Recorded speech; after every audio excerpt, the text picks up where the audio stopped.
My name is Musa Adnan. That's Ali Dawah. This is ReRooted, and here's what we have coming up for you today.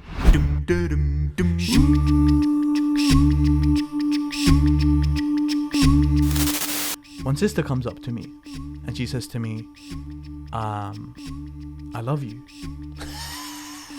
Yeah. One thing that kind of motivates me is, well, I don't like seeing injustice. I have a phobia to injustice. When I see injustice, I feel like I have to do something about it. It's just innate. I think it's with everyone. When I went to Speaker's Corner, when I used to watch it, at the beginning, I would say personally, I should have had more knowledge on certain matters, definitely. Because I was thinking to myself, at that time, I don't think you should have been doing dawah, man. I don't think you should have been doing dawah. I would agree with you.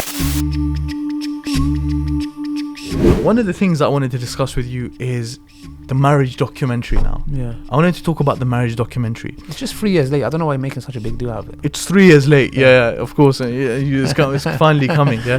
The first part, Aki, I know the reason why I'm so passionate about it is because I know the destruction and the disaster that it has brought to people's lives. My cousin hanged himself. Mm-hmm. In the marriage documentary, you will see a video footage. That's what you showed me, isn't it? On his deathbed. You will see it on his deathbed. My neighbor hanged himself. My cousin who hanged himself, his friend hanged himself in a park about a couple of weeks later. I know people who self-harmed. I know the jahiliyyah that I lived and I saw literally people crumbling.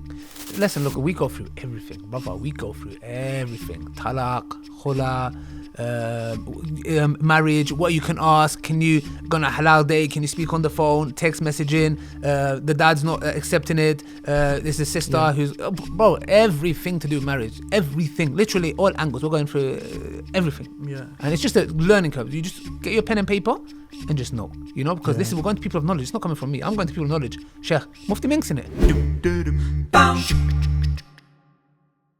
You know what, brothers and sisters, I actually want to start this podcast off. There's many things that we're going to speak about on this podcast and many exciting things that I'm sure that many of you are looking forward to. But I wanted to start this podcast off with a bang, with an amazing announcement, something that you haven't spoken about before, Ali. So I'm just going to pass it over to you. I'm going to let you do your thing because... What kind of bang do you want? Because if it's Sheikh Mohammed Hoblos, he usually bangs the tables. But you can bang the table, but no, it's okay. I'll give you a different bang. Okay. It won't be in your face. So I can see we're getting the dead jokes already. Yes. I've been improving actually quite these last weeks. Yeah, mashallah. They've been working actually. Yeah. So what do you want from me? Well, you want to talk about my daughter? Yes. Okay. Well, you could have said, guys. Yeah. I have got a daughter. Yeah, I just did. Actually, some people noticed it. I was speaking to how when the far right came to the park. Yeah. Okay. That's when I first mentioned, and the reason I found the need to mention is because I was talking to somebody who had obviously follows Tommy Robinson. Okay.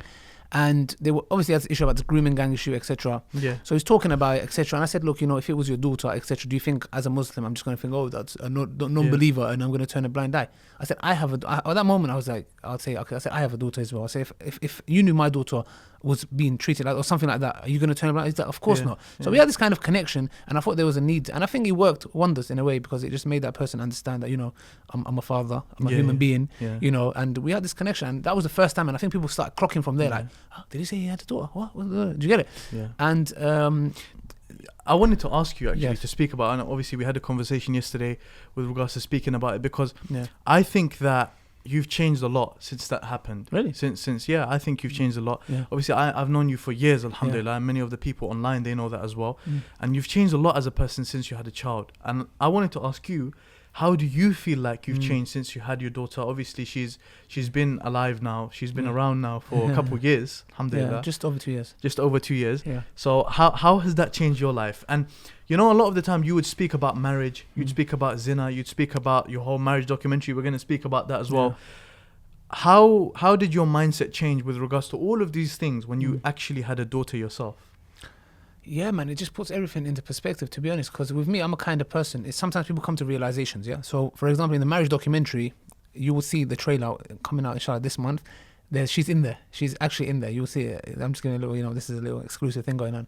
Yeah. So, she's going to be in there, and throughout the marriage documentary, I'll be talking about before, Yeah. The marriage document. That's the main part of the marriage documentary. After and during and after. You know, a lot of aspects of it. Talking about fathers in general, mothers, etc. We'll be talking about a lot of stuff. Yeah. But the question I'm asking is, a lot of people come to that realization, and these are people who have a jahiliyyah, who've lived a certain life where they have messed around with girls and they've done a lot of things. And when they have a daughter, they're like so protective and like, oh man, this is my daughter. And it sinks in and they're like, yo man, hold on a second. I've been doing so much bad stuff. Like with me, I didn't have that realization. Like one of the lessons that people learn a lot with daughters specifically, I'll be honest with you, is that sadly, is like, this is my daughter now, I'm going to be extra, but when it comes to treating other people's daughters, etc.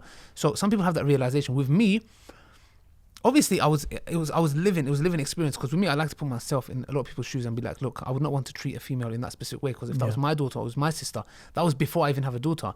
But having a daughter, it gives that reality, and it's just like, yo man, yeah, of course, man, I wouldn't. It's just reassurance, like, come on, you know, so brothers out there, etc., whoever it may be, a reminder to myself, you know, how to be towards our sisters, our mothers, our wives, etc., etc., etc. So it put that in there, and also it's just this, it's unexplainable, man. It's this amazing feeling. Like I look forward, you know, to seeing her and just her smile. Even there's like a picture where on the swing, and there's a picture. My mum took it, and there's this moment where she's looking directly at me in the eyes. We're having eye contact, and she just has this like, it's like she's adoring me, and I'm just looking at her, and there's such a powerful image. I get emotional. And I'm like, yo man, like this is emotional. Even in the trailer, when I've decided to put certain segments of me and her, I watch it and I feel like crying. I genuinely start feeling like I'm like, this is so powerful, because I don't know if it's the effect of the nasheed and the images, but it had this. If you when you watch the trailer, you see what I'm talking about. I think you might start crying as well. No, I know for a fact. Like that's why I actually wanted to speak about it with you, because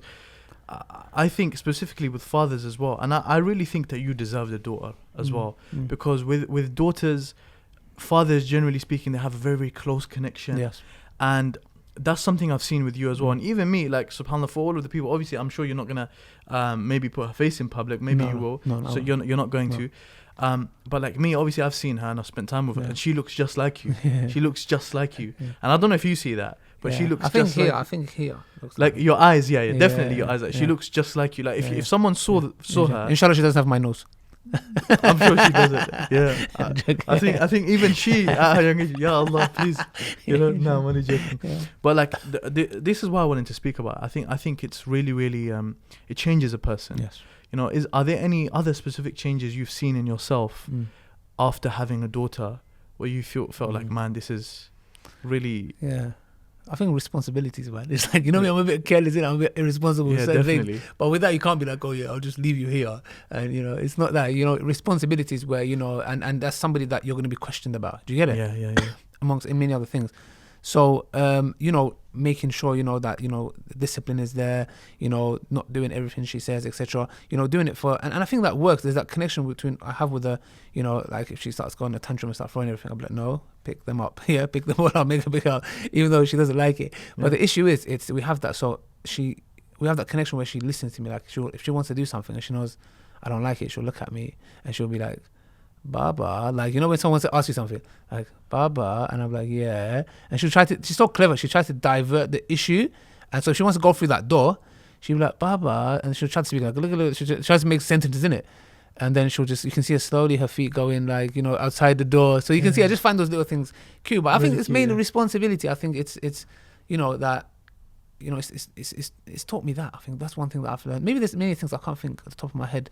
Yeah. Now, if you remember them, we can speak if I remember them. Yeah, but I just think it's beautiful. I think it's a beautiful thing to see that, and I can't really imagine how that would feel even for myself. Yeah. Like, this person came from me. You get it? It's crazy. It's a crazy thought. And all of the brothers that I speak to, like yourself and whatnot, who've been through that, they always talk about it in the same way, where it's very emotional. You feel this direct emotional attachment with someone. It's absolutely beautiful, man. MashaAllah. So there's other things. It's a different feeling, man. It's a different feeling. It's not like, okay, you know, like if you like you love your wife, it's not that feeling. It's not like love to your mom. It's not that. It's just there's just a different category that you never thought of. Yeah. Yeah. So it's like you're thinking, okay, how is it going to be? It's just like, okay, yeah, like loving one's wife or the mom or that. No, man, it's a whole different category. It's just like you just realize there's another kind of love that you have that you haven't explored, and it's like, yo, man, that's sick.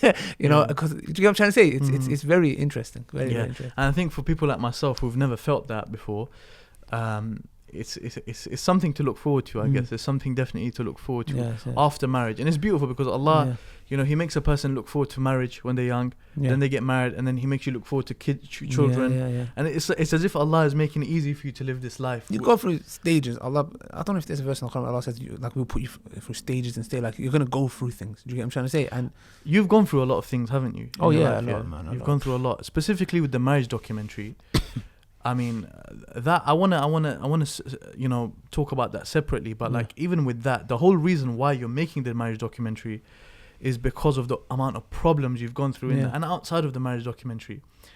How have you learnt to deal with your problems as someone, you know, as the years have gone by, and also dealing with this whole pressure of being online, being in the public? Have you ever been in situations where you feel like you're not capable, you're not worthy of it?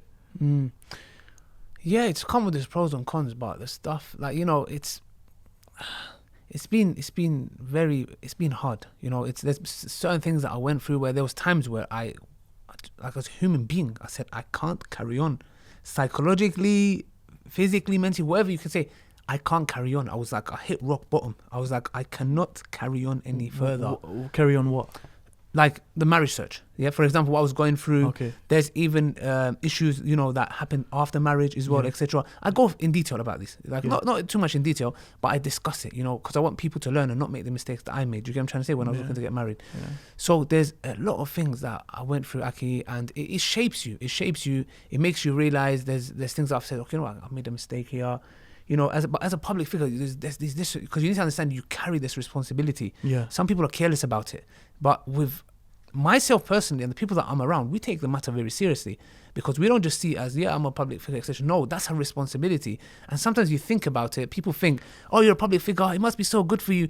And recently when we came out, like me and hijab, you know, yourself as well, you know, like when it comes to financial, people think we're balling, man. People think like we're making it happen. When I tell people I'm doing Uber, people are like, what do you mean? There was one brother in the car. What do you mean do Uber? I do Uber. Yeah. It's a shock effect. How? I'm like, YouTube money. What the hell are you talking about? It's people don't understand, and it comes with this responsibility. No, people think that, you know, your fame, it needs to match your wealth. It matches your wealth. I don't know if you heard, there was this guy. His name is Bow Wow. He's a rapper. Oh yeah. Obviously, we don't listen to music and stuff like that, but used to. And even him, I never listened to this guy. And when I was younger, but Bow Wow, he it became like a thing called the Bow Wow challenge. Do you know that? Do you know what happened with him? No. Bro, what happened with this guy is that he was trying to, you know, this is why I wanted to ask you about this question. Struggles with being online, because he had the fame, but he didn't have the money anymore. So he would post pictures of a private jet and act like, I'm going in a private jet. Serious? And people would take a picture of him in economy. No way. Yeah, and put it online. This guy is in economy. He's acting like he just posted a picture in a private jet. It's all fake. So he done that so much. He done it with maybe cars. He done it with different things. Yeah. So it became a whole thing. Like, this is the Bow Wow challenge. We're gonna act like we're rich. And he just got caught for it. But we know with many people, it's not like that. It's literally not like that. Yeah, it's part. Other than that sort of stuff, are there any other struggles you faced with being online? I mean, I'll ask you a question, for example, and I think a lot of this is going to be to do with marriage and stuff like that, but it's not a problem. Once I was walking through Light Upon Light. You know, there's a famous event that happens in the UK. It's called Light Upon Light. And Mufti Mate comes down, inshallah, and different people. And one sister comes up to me, and she says to me, I love you. Yeah. So I didn't know how to respond to that. I remember, you know what I said? I said, Jazakallah khair. So I love you too for the sake of Allah, sister. I don't know if you can even say that to a sister like that, but I was just so surprised, and these are the kind of struggles that come with a person being online. Oh yeah. So man. what kind of stories do you have for us? What struggles do you have? You got the engine started now, fam. Okay, Go on, bro, let's take the call. I'll tell you very straight up, man. I avoid certain places. I'll be honest with you. Yeah. Have you seen me in these events? No, and I remember speaking to you about that. I don't go. I don't go on purpose. Yeah. There's many reasons why I don't go. Besides people coming and saying they love you, but bro, I don't go, man, because it's, to me, it's, I don't want that attention is not good for me. Yeah, like I'm not even talking about like the fame aspect of it. Like, yeah, I'm somebody. I'm not. I try to stay away. I don't give it that. I don't care. But the issue is this other kind of attention, man. You know what it is? It's just, sometimes it comes along with it. We can't act like, I can't blame the people, because I can remember when I first came to Islam, and I watched something with Ustad Hamza Zortis and Sabur. Yeah. And from iERA, from iERA, I watched something, and I can remember. I can even remember I called in the TV show. I can remember as a new Muslim, I called in, and they had this back then 4 or 5 years ago. They were doing this Ramadan challenge every day. They were in a different part of London doing dawah, and I joined them. When I saw Sabur, I was like, yo, man, this guy on TV, yes, we Sabur, take a picture. Yeah. So I know how it is. Do you get it? So I don't blame people. And obviously, mashallah, Sabur is not that out there, but still, that's what I was gonna say. You're even more popular than Sabur now. But I'll ask Allah that be popular in the heavens, inshallah. Of course. But the thing is, in that aspect, it's like, I understand the impact when people see that. You need to relate and say, okay, I understand, man. I hear you, because I was there. I would understand how it is. Do you get what I'm trying to say? Tell them about Dawood when we're standing somewhere. What? Brother Dawood is a close brother of ours. We got some stories about Dawood. Oh, man. Yeah. Bro, do you remember when we were in France? Yeah. When we were in France, we went to France on a Dawood trip. Yeah, and Dawood was there. Are you talking about that? Because that's a separate issue. Are you talking about the handshaking thing? I'm talking about the handshaking. Okay. But we told them this first, yeah. So we all go into a masjid, and guys, when you walk into a masjid, right? You have a mihrab. It's called a mihrab at the front. That's where the imam stands. You have all of the prayer mats pointing towards the qibla, making it bait for you. This is the qibla. This is the location to the qibla. So Dawood walks in. He walks in. There's a complete U-turn. He goes, Allahu Akbar. Can I show on camera what he did? Yeah, go on. Can I stand up? I mean, I don't know. You can. Can I or not? He can't. You can't. You're not going to. I was going to say, imagine literally, he walks in. Yeah. Okay. Imagine he walks in this way. That's the qibla, and then he goes, Allahu Akbar. What the hell are you doing, bro? The qibla's down. He walks some wall. Yeah. He walks in. He walks in, turns around, and says Allahu Akbar. Yeah. It's above the qibla's there. The qibla's right there. You can see it. It was so funny. But another thing is with him is that this is why we actually wanted to. And this is what we love about Dawood, and we get scared as well. Is that people come and they give, they see me, or let's say it's Musa, and they'll give us salam. Yeah, and they totally ignore the person, it doesn't exist. And sometimes when someone gives me a handshake, Assalamu alaikum, I go, and this is, I make sure this hand goes there, this is, and Dawood, once he switched to one guy, and he was like, okay, I'm not a believer, yeah, you don't want to give me that. I was like, no, but he was right, but he went on a mad one. But look, honestly, he's right, okay, on a serious I feel note, embarrassed, I feel ashamed, when this happens, I'm like, whenever that happens, I go, and this is Dawood, and this is this, and then they'll give handshake. It's so awkward, they're human beings. Is it the only thing you see? Is it the nur that you see in me coming out? What is it? That you only come and shake my hand? But after that, Dawood, obviously, he's like that. So anytime I run Dawood, I'm scared. Anyone gives me salam, I make sure I get his hand and go, this is Dawood. No, but he's right. From the Islamic perspective, basic akhlaq, what the hell? Islam, subhanallah, gives respect to each person. It's not, he's Ali Dawah, so we have to shake his hand and forget the other guy. Islam ensures respect for everyone in a gathering. So you say salam to the extent, it is a little bit disrespectful, and it's important. It's very bad manners. Yeah. There's ways of dealing with it. That was one is not one, maybe.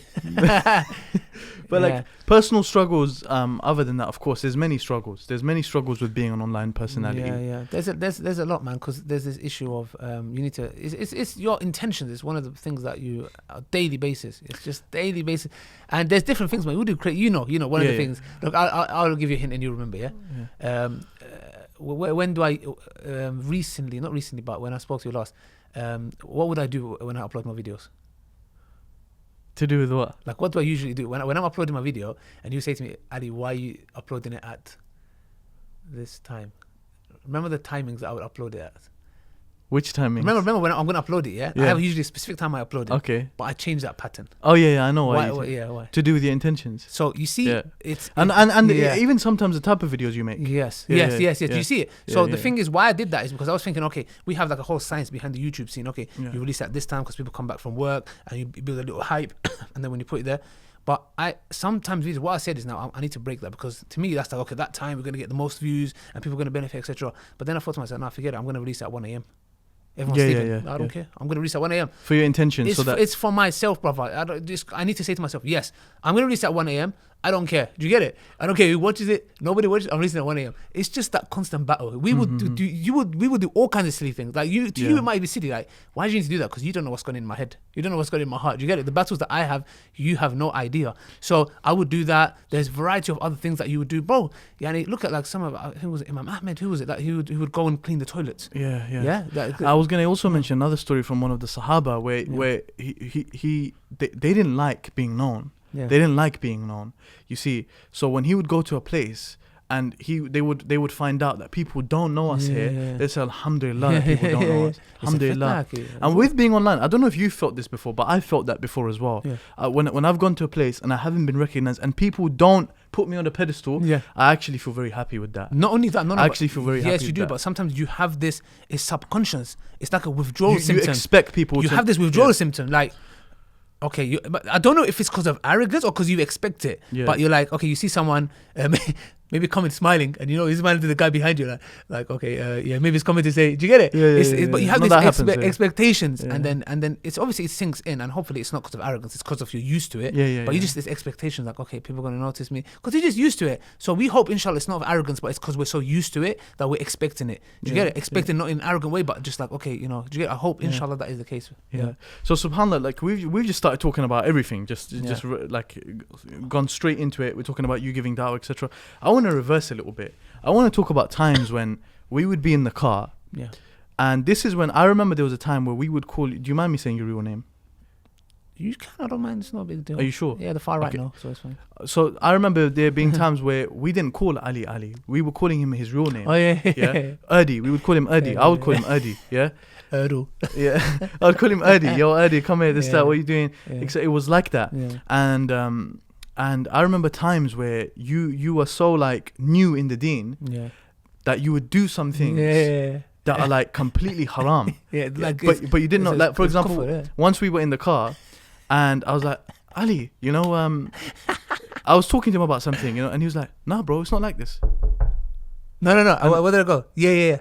No, I think I did that. Yeah. And no, something like this. No, something like this. Yeah, you say you would do so. And I was like, I was just thinking, maybe this guy's a little bit weird. Yeah. Yeah. And then it came to a stage where you kept doing it. And I said, what is that? Touch wood. Yeah. Touch wood, I was like, what is that? And he was like, touch wood. I was like, bro, we don't believe in stuff like that, man. Yeah. That's all superstitious. That's all. There's nothing. And subhanAllah, you were so new like that. And all of a sudden, within the space of a few years, you're one of the most known du'at globally. I wouldn't call myself du'at. Not to sound humble, sorry, but I'm more of a YouTube. People call me that. I'm like a YouTube. I see him as a YouTube personality. He's just a Muslim. He's just going about his life. He just wants to, do good, hopefully, and it's accepted from him. See it like that. Because du'at is like it's a big word. Do you know what I'm trying to say? And I think it should be placed in the right place. Yeah. No, you know what I mean. Like, if you call me, I prefer alim or mufti. That's more like inclined to what I'm doing. Okay, smashed it. You wish, my brother. Or muhaddith. This is one of those shows. Alama, no. No, definitely not. We'll stick with Ali. Okay. But no, I was gonna say or Erdi. Yeah. But no, and you came so far. Yeah. So from the beginning till now, what was your motivation for da'wah? Because look, at iERA, for many of the people that are watching, obviously ReRooted is an iERA podcast. You may be wondering what iERA is. iERA as an organization, we are, alhamdulillah, globally known for giving da'wah. We're in many different countries around the world. We have different brothers in different countries who we support to give da'wah. That is our main focus. 8 continents. How many continents is it? 8. So 1 minute. No, did you just say 8 continents? Something like that. Bro, no, 4. No, there's 8 continents don't exist, my brother. No, how many is there? No, you guys have 6. Oh yeah, 6 continents. 6 continents. Sorry. So our work has reached all 6 continents, alhamdulillah. In terms of da'wah, so we like to really focus and speak about da'wah. So one of the things I wanted to ask you about as a result of that is your motivation. Because a lot of the people that might be watching are watching, they're thinking, okay, I'm watching, how can I become like you? Because look, there's a first there's a step of watching someone's videos, thinking, wow, Ali Dawah, amazing. This is really, really good. Yeah. Then I believe everyone watching should have this thing where they think anything good that person is doing, how can I do that as well? Okay. Not just look up to them, but how can I do that as well? You know, like have ulu al-himma, we call it in Islam, have high aspirations. Going back to when you were like unknown, didn't have a following, didn't really know much. What motivated you? What drove you, Ali, as a Turkish Kurdish boy from North London? Your parents are not really that practicing as Muslims. Maybe they weren't even Muslims. Yeah. Your father being, you've spoken about it before, being very heavily against Islam. What motivated you to become a Muslim and think, okay, I want to give dawah? I think I was thinking about this. If you go into some comments in maybe 2000, early 2008, 2009, maybe 2010, I thought to myself, I was actually involved in dawah. I would have debates on the comment section on YouTube on the Ahmedidas videos. Wow. Like a proper long discussion. And those comments are still there? I think they might be. I want to one day go and look at them. They actually still might be there. Wow.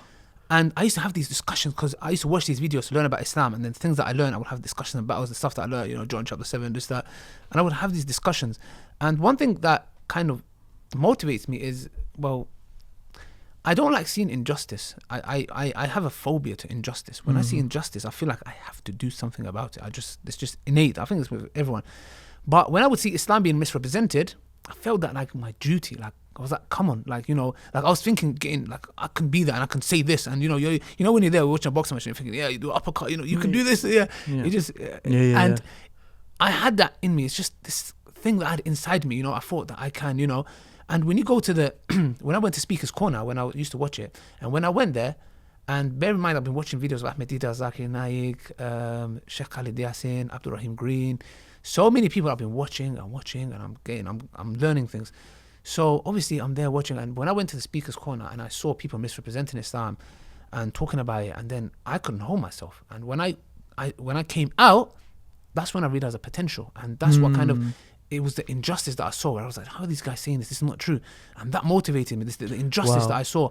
And I was like, I need to talk about this. So the injustice made me to study, and study led me to implementing it. And when I implemented it, it became a circle where I was like, okay, they're coming with this, I'm going to come with this. And I was very passionate, where I would go to, you would see some videos of mine of like, you know, scientific miracles in the Quran, which iERA has now, alhamdulillah, you know, They've clarified. They've clarified and made a beautiful transition through, from it, even though that me personally had an effect on me. When I heard this issue of scientific miracles, they're not using it anymore. I was like, what do you mean? How can it be? That's one of the reasons I came to Islam. I was having this thing within the Dawah. But the thing is, I would have this book, go there.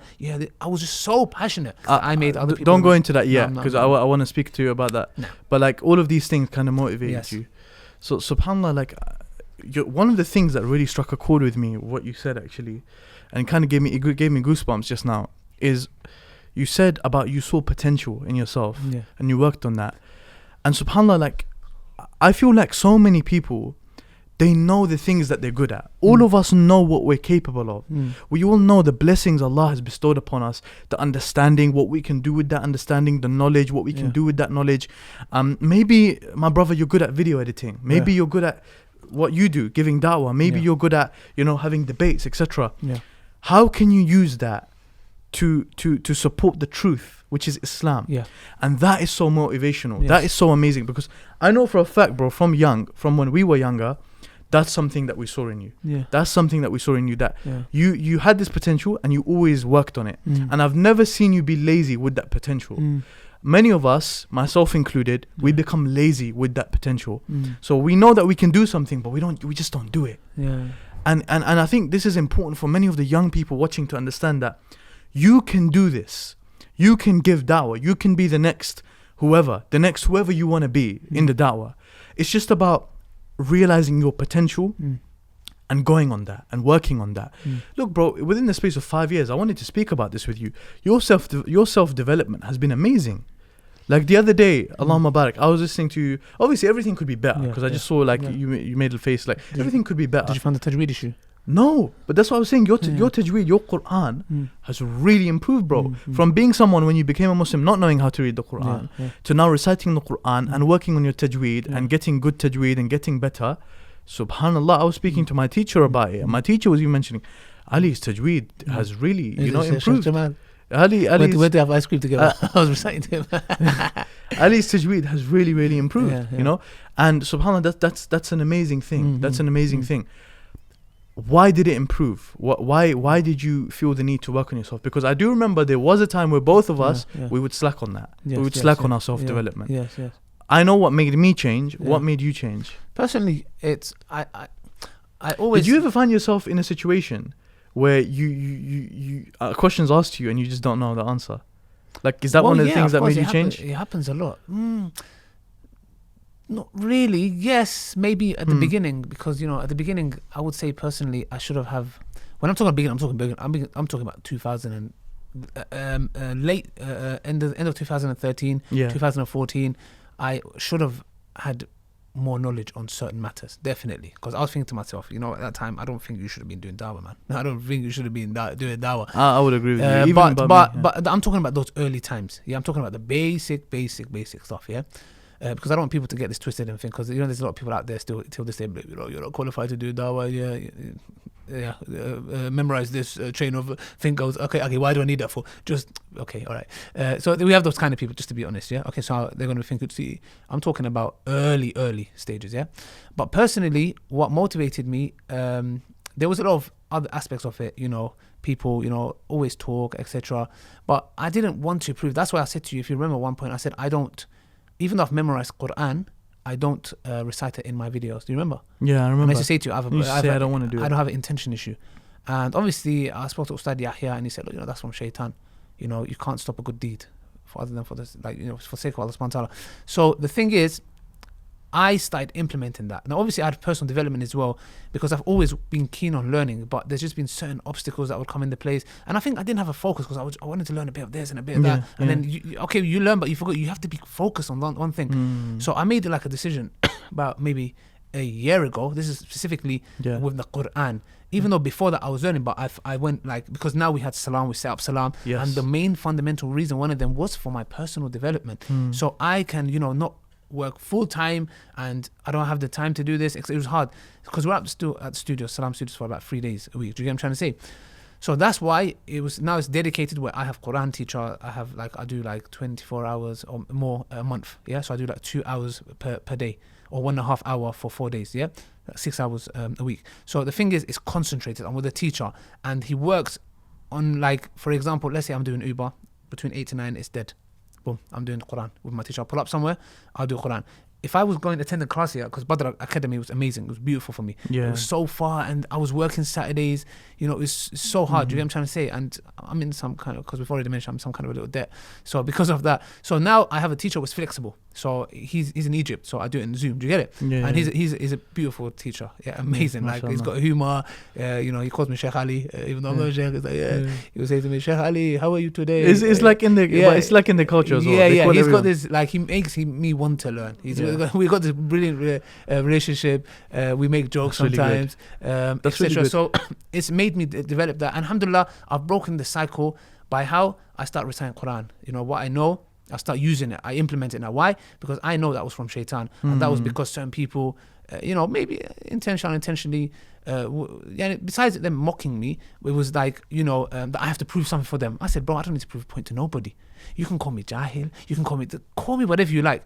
I will do it when I want to do it. I'm not going to come and say, okay, let me prove a point to them. Bro, there's a verse in the Quran I've memorized.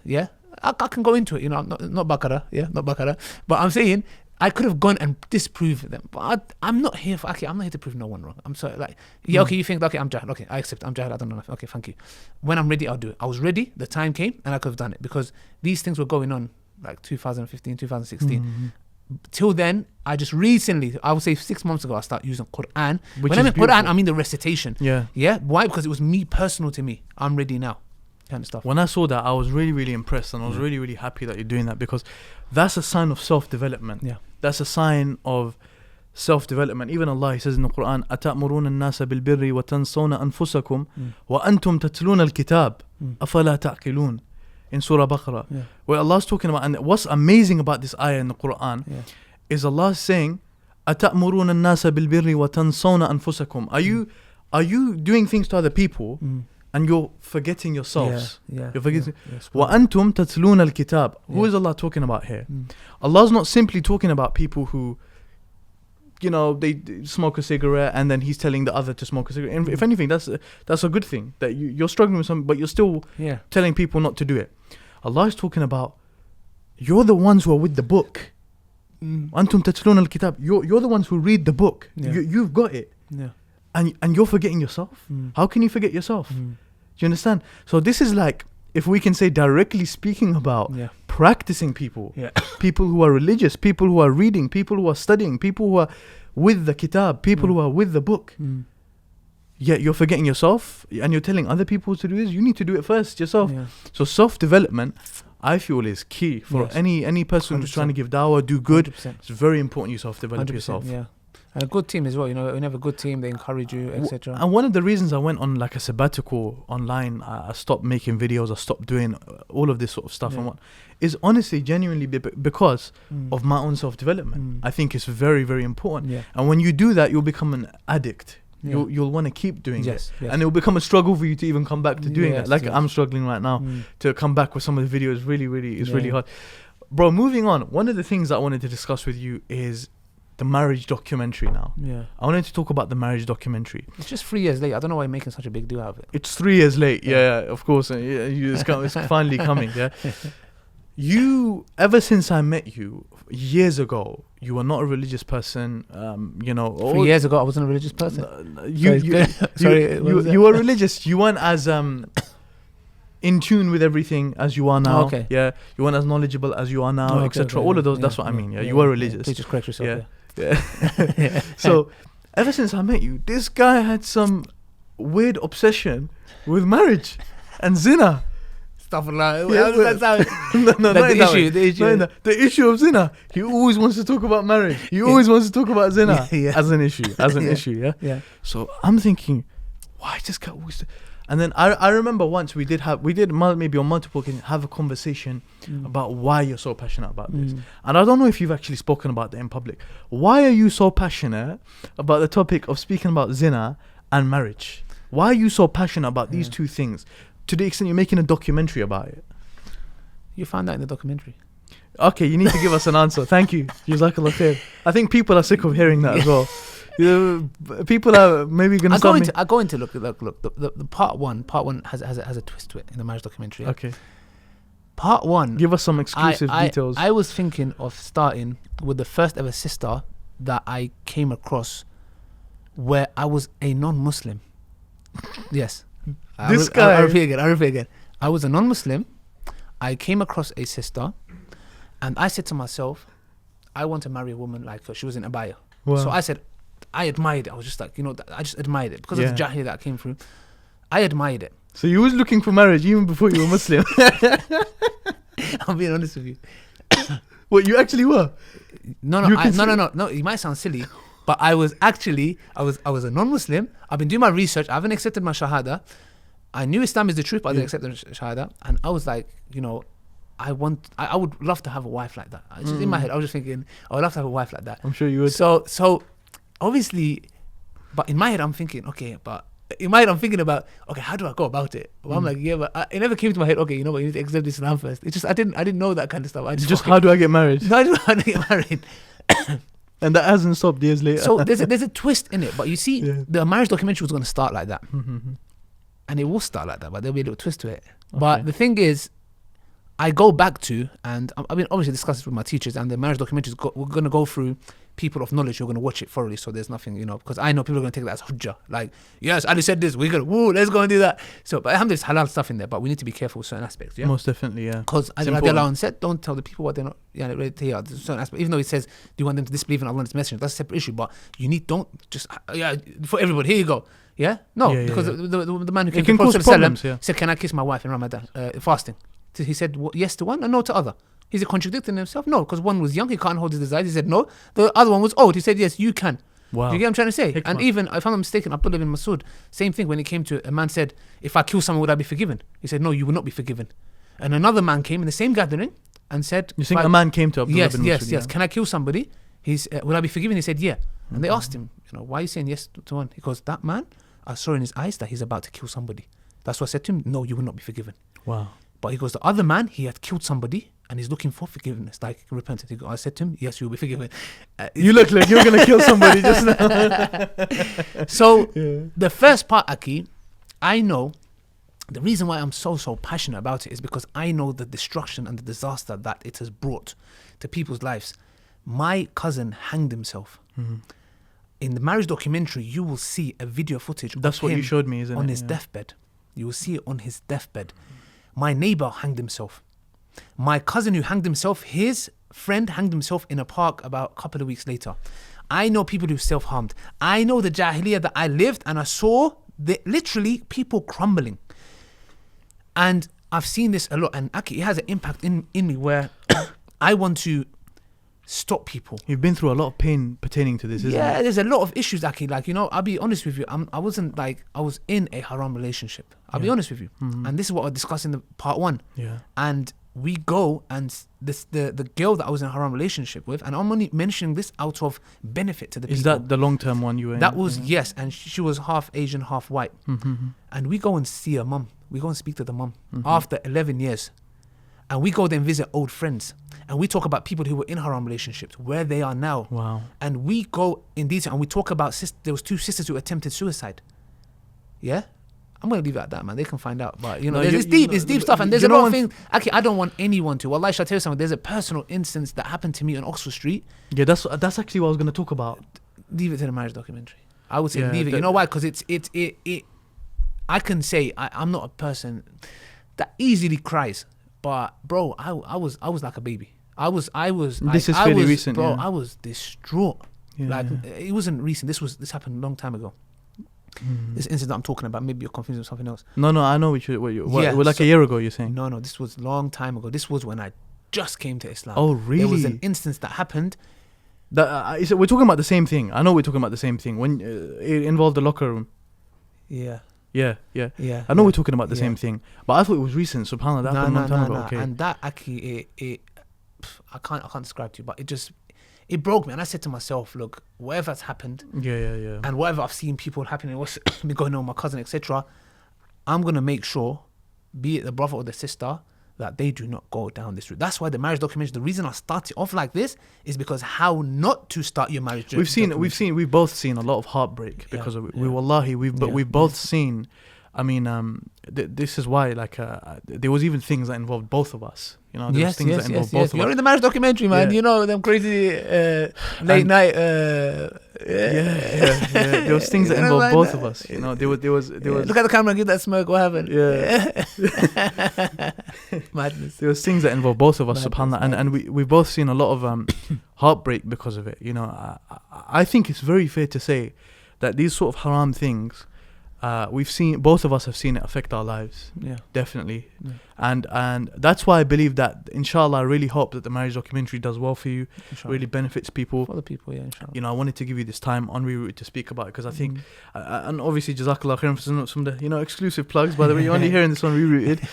He's not, unless he goes tomorrow and, make sure you don't do that. Never. But, no, it's really, really powerful. It's a lesson. Look, we go through everything, brother. We go through everything. Talaq, khula, marriage, what you can ask. Can you go on a halal day? Can you speak on the phone? Text messaging. The dad's not accepting it. There's a sister who's bro. Everything to do with marriage. Everything. Literally all angles. We're going through everything. Yeah. And it's just a learning curve. You just get your pen and paper and just know. Because we're going to people of knowledge. It's not coming from me. I'm going to people of knowledge. Sheikh, Mufti Mink's in it. I'll go to Mufti Mink and ask him questions about can we, if you see a sister or a brother in public, and obviously what are you going to follow them? It's not like, I know he's from my village, Bababu, but our tribe is called Bababubu or whatever you want to call it. Yeah. Okay. We could go to. You don't know. Which country are those tribes in? I have no idea. Probably Turkey. So the thing is, we talk with Mufti Mink on this specific aspect of what's the ruling. How do you go about it? It's all in there. Mm-hmm. Yeah, subhanallah. Nah. With so how was it experiencing beatings from your teachers? Sorry? I was what? What did you say? I got videos on my phone, guys. Yeah, if you saw these videos, What, me getting beat? yeah, Yeah, I got with the actual. belt. With the Some belt. of you would probably call the police. With the belt, literally, I got like literally. But I think it helped my memorization. We won't mention who, but like one of the shuyukh, subhanAllah, laid into he Ali, took the belt literally. and that was because of some of your obsessive what your obsessiveness, and I think you're very very much like this. You know, if I can say it, that you're a person who is very very serious about the things that they're doing. Yeah. Sometimes overtly serious, sometimes too serious, to the extent where when people see you, they're like, why are you doing this for? Like, why are you getting so involved in That's this? the situation we're in today. Yeah. Yeah, there's a situation he's in today as well, subhanAllah. Yeah. You know, but all of this sort of stuff. Why are you like that? Why are you like that? It just comes back to injustice. Like the issue with the far right, for example, I was like, how are these guys just rolling around, just talking about religion, insulting our prophet, and they're just getting it? How would they? Actually, I was thinking. So you wanted to deal with that? No, I was thinking, let somebody deal with it. I'm looking for this somebody just to come along. I could say, and it just annoyed me, man. I'm sorry. How important do you feel like da'wah is as a solution to that? Very, very, very, man. It's key, you know. Can you give us examples of how you've seen da'wah change someone like that's perception? Bro, very simple. For example, Speaker's Corner, a group of far right people came, they were going on a mad one, bro. Just a simple discussion. Would you like coffee, sir? Yeah, like Ustad Hamza Zotis says. You know, sometimes maybe they need a pizza. Maybe call them for a meal, and that is so key. That's so key. Yeah. And I thought you said that's so cake. But yeah, you can say cake as well if you want. Yeah. It's so crucial. People don't understand. Yeah, that. Dawah is not just your this arguments like, hey, look, I've dismantled you. Yes. Okay, good. If dismantled arguments, okay, good. Emotionally, what have you done for this person? Nothing. No, what have you done? Okay, emotionally, I broke you down. Okay, what now? Like Ustad Hamza, your ego. Yes, give injection to your ego. Well, I've done so good. Okay, have you done dawah? Have you genuinely done dawah? You have just disproven somebody. You've left them empty. You've probably laughed at them and mocked at them, and you've sent them away. You brought someone to Islam, you invited someone to Islam, or you said to them, go away from Islam. Brother, this is why I say akhlaq and manners is the best form of dawah. I do not care what you say. Brother, you can have all these intellectual arguments. Somebody, bringing somebody, inviting them for coffee, tea, relating with them, cup of coffee. And that's what I'm saying with the far right when I would discuss with them. Simple questions like, look, you know, if that was your daughter, do you really think I'm going to turn a blind eye? I swear to God, if anybody touch your daughter, he's thinking like, this guy is serious. He means it from the heart. Yeah. These guys, these people actually care. No, that's what Islam is about, and you need to show people that. It is. Yeah. It's that simple thing. These guys actually care. Yeah. These guys care. Yeah. That's why you see with the far right, some of them come and take pictures with me. Wow. And I say, can I post it? They go, no, don't post it. I found that so powerful. So they come and take pictures with me, and they go, Ali, look, you know, we don't agree with certain views, but you know, your passion and stuff, certain things. And it's, you know, and I'm not saying like, but I'm saying it works, man. You know, Ali, a thing that just came into my mind, Jazakallah khair. A thing that just came into my mind is, okay, fine, you're talking about this. You give da'wah, mashallah. I try and give da'wah. Ustad Hamza gives da'wah, you said. Yeah. Some of the other brothers, they give da'wah. Do you feel like normal Muslims who know about you, who know about me, who are watching us right now, them not giving da'wah, because let's be honest, a large, maybe majority of the percentage of the people that are watching this right now do not give da'wah. Yeah. Do you feel like that is damaging us as a Muslim community? The 100%. Fact that they are not giving da'wah. 100%, brother, 100%. There's a hadith of the Prophet ﷺ, if I'm not mistaken, that angels came down to destroy a town. And the angels saw a believer there. So they went back to Allah subhanahu wa ta'ala. Yeah. And obviously Allah subhanahu wa ta'ala is the all-knowing. Yeah. And they said to him, oh Allah, there's a believer there. You want us to destroy the town? And he said, yeah, go and start with him. So I thought, okay, why? Because he's there and he had this ibadah, mashallah, very righteous, pious brother. Didn't speak to anybody. I'm at home praying. Even we know Yunus alayhi salam. Yeah. You know, when he tried to give da'wah, he couldn't and he left. And you know, Allah kind of punished him, you know, with being thrown overboard, etc. I don't know if you know the story of Jonah. Yunus alayhi salam, yeah? Okay, so, so basically, why? Because it's an obligation on you, yeah? Allah said, the Prophet ﷺ said that you either enjoin good and forbid evil, and that's a form of da'wah. Or Allah will send down a calamity, even if you prostrate, will be rejected from you. Okay, what that shows is that da'wah is an obligation on all of us, yeah? It has to be done. And nobody's saying da'wah means make a YouTube channel. Nobody's saying have a da'wah stool. Nobody's saying have material. Brother, your neighbor's there. You know, do you need help with cutting your grass? Yeah, look. Do you, okay, you're left out. Aki, this is da'wah. That's why you have a lot of people when these attacks happen, you'll have people coming and say, no, my neighbor's not like that. Yeah, That's exactly. dawah. You've been given dawah. You haven't realized. Simple, basic akhlaq. Let people say, we know Muslims to be like this. Let me share a story actually of one of the brothers I know. Yeah. His wife, she's a niqabi. She wears niqab, and there was a post lady. So the post lady comes and she says, "Hey, whatever." So the sister, she invites her into her home for a little cup of coffee, cup of tea. Yeah. They have the coffee, they have the tea, they talk, etc., whatnot, and then she needs to go. The sister actually needs to go as well. So the sister gets up, she goes and she throws on her abaya and she throws on the niqab. Yeah. And the woman's face, and this is a brother I know personally, by the way. He's the CEO of one of the organizations that we have in the UK. Yeah. The woman's face is like, you wear that, so you're like one of them. You dress like that, yeah. And she goes, yeah, I wear this all the time. Niqab, yeah. We don't wear it in front of. You don't have to wear it in front of you. You're a woman, but I wear this. Yeah. And she's like, you know what she said to her? She said, you have changed my perception about people that look like you. Yeah, there you go. and do you know why? Because of the conversation she just had with her 5 minutes ago. Simple, dressed normally, there maybe in her PJs. There you go. Yeah, there you go. And this is the thing. As Muslims, and I think this is a beautiful place to end, we need to make it clear to people why Islam is the truth, and also express to them that Islam is the truth. Yes, 100%. And that's something that I've seen change your life. Your parents, subhanAllah. I have been with Ali, guys. I mean, we've been. What happened once when one of the shuyukh came to your house and he was wearing the shimar? Yeah, okay, madness. Like madness. My dad was switching. And like people like your father, may Allah guide him. I mean, who they see Islamic dress and they intimidated just by that. Yeah. Just by that, they think you're terrorists just by that. Yeah. And your dad's perception changing to like having nice conversations with us. Yeah. Having a conversation with me. How are you, Musa? You're right. Yeah. How's things, etc. To maybe before judging us. Never. Yeah. Maybe thinking, oh, what's this guy doing here, exactly. etc. All of this sort of stuff, and not even being shy about it. Yeah. Being open about it. Yes. And what played a role? A brother's family. A brother's family played a massive role. Yeah. And the dawah that let me put it like this: the hatred my dad saw in Turkey from so-called Muslims, Sunni Muslims, no, obviously they're Muslims, but I mean like they're bad. I'm not doing takfir on the whole nation. Yeah. How they were treated, because they were persecuted.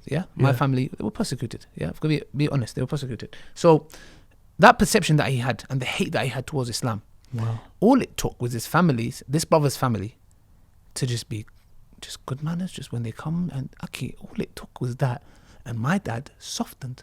Can you imagine all that hate, all that? Not one in my marriage documentary, not me wanting me to marry a hijabi sister, etc. All of that, like obviously he was getting better, but it had such an impact where it just was a shift. Do you see how powerful that is, man? Do you see? I was thinking what I couldn't do in this many years. This uncle just done it like that. And you know what that is, bro? This is from Islam directly. Yes. In tarbiyah, when you're dealing with people, one of the things that you learn when you study tarbiyah is dealing with qulub an-nas. Yes. The hearts of people. Yes. And you know what? A lot of people don't have that, bro. Tarbiyah, they do not have tarbiyah. What they have is knowledge pumped and injected. Yes, bro. Do you know what tarbiyah is? Tarbiyah is me and Saqib sitting there, mashallah, are gonna go out to eat after this. For example, no, you're going out with me. Yeah, no. No. Are you going with Saqib? No, I'm not. No, if I'm going to leave. I'm giving you an example. Because you said to me first. I'm giving you an example. Okay, sorry. So me and him going out to eat afterwards. Yeah. But you're not invited. Nor is Muhsin, our producer. No, why not? Tell them to come as well. Listen, man, let me just tell those things, man. This guy always does this, yeah? They're not invited because me and him need to talk about something really private. Oh, okay. And he actually doesn't want you guys to come because we need to talk about something private. Yeah. You know what good tarbiyah is? Yes. Us all leaving together, not even telling you that we're going separate ways. And then that is, you know what that's dealing with? The hearts of the people. Because we don't want you to think that way. And Islam deals with it to that the Prophet level. ﷺ said, when you are together, do not speak a different language that other doesn't understand. And that's or tarbiyah. Whisper. And that's tarbiyah. Aki, this is the essence of Islam. What we have today is a group of people, youngsters, with knowledge being pumped into their head. Yeah. No tarbiyah, no understanding, no hikmah. It's like, you've got a sword, go to the battlefield. Of course, okay, the sword is sharp. Okay, you know how to use it? No, but I might do this. Bro, you're going to harm yourself. You're going to flip and end up hating yourself. The issue is, I'm saying wherever it may be. Yeah, it doesn't have to be a sword. Okay, sword of peace. Why do you have to always use violent No, examples? I didn't know what else to give. Like wherever it may be, there's no tarbiyah ki, no to know your lane, bro. This is your lane. Okay, stick to your lane. Most definitely. But why? That's lack of tarbiyah. It's simple as that. Lack of, you're not patient upon the knowledge that you're studying. Do you get it? You just want to be a hero. Yeah, if I study this and implement it, brother. Learn it for yourself first. You get what I'm trying to say? Yes. That's why with me, I don't talk about matters I don't know, Aki. I will come and say, I don't know. Sorry, I don't know. It's a part of religion. I don't know. Leave the matters of big stuff to the knowledge. No, I'm a hero. I'm going to come refute this. Sheikh, that's why I love the statement. I'm sorry. A scholar knows who's a jahil because he was once one. But a jahil never knows who's a scholar because he never was one. I'm sorry. It's a beautiful statement and it just makes so much sense. You got these keyboard doing takfir on believers. He's a kafir. Wow, mashallah, what is he? A kafir. Oh, so beautifully said. Brother, if you understood what you're uttering, your legs would shake. Aki, people of knowledge, you know how careful they are. Saying kafir, doing takfir is a fatwa. Brother, if you go to a scholar, if you say, this guy's you say, shh. It will beat you up. Do you know what you're uttering, man? Do you know it's so simple? He's a kafir. Oh. And this is where the manners come in, the tarbiyah, all of this sort of stuff. And we pray that Allah subhanahu wa ta'ala. It's lacking. And it's it's sad that you see this tarbiyah and good akhlaq in people that are not as practicing, and you think to yourself like, imagine how beautiful this person would be. It just doesn't make sense. It's like, what is it that with people, religious people that look like you? No, I'm joking. But the thing is, it's like you want to see that, man. We expect it from people. Like that, it doesn't matter about appearance. And I talk about this appearance thing. Shall I tell you the downfall on a lot of stuff, marriage, bro? What I learned the hard way in marriage documentary, Aki, outer appearance. Believe me, brother. People might be shocked. I'll give you another exclusive thing for the marriage documentary. Yeah, go on. And nobody knows it. This is a big one. Yeah, people don't know this. Do you know I got to know a non-hijabi sister for marriage? Is that it? Is this it? I thought you were gonna tell me. Do you think, bro? You know how many people are gonna be like, Ali Dawah wanted to marry a non-hijabi, bro? To them, it's like. Aki, the people are probably like, they fall off their seat now. Yeah, to you, it might not be a big deal. Aki, because I know why I came to that aspect, why I was considering it, etc., etc. What made you do that? Yeah, you'll see, you'll find out, brother. Why? And and also, there was obviously things. Now you're gonna feel like, you know. He's a dial. They don't even know that. But you'll see. You'll find out. Ali has been such a victim of you guys' hate. These Somalian uncles. Yeah, I'm joking. No, these Somalian uncles. that he has just got this shield up. Subhanallah, bro. Jazakallah khairan for coming on the podcast. No problem. It's been absolutely beautiful having you. It's been a pleasure having you, and it's been a pleasure, sharing some exclusive information about your daughter. We pray Allah blesses her and allows her to become a righteous slave of His. Ameen. And we pray Allah blesses you with the same thing, and myself. And we spoke a lot about self-development. May Allah allow us to self-develop ourselves into amazing people. Inshallah. Ameen. And brothers and sisters, on that note, that was ReRooted with our brother Ali Dawah. We really, really hope that you enjoyed it. Without further ado, inshallah, just quickly let you know about some of the platforms we're on. The platforms will be on your screen. They're also on your screen in the beginning of the video. So make sure you download and listen to us on these audio platforms as well, when you're on the train, when you're going to work, etc. And inshallah, let us know which guests you'd like us to have in the future in the comment section down below. Up until the next one, I have been your host, Musa Adnan. Look after yourselves. We'll see you very, very soon. Assalamu alaikum wa rahmatullah. That's all.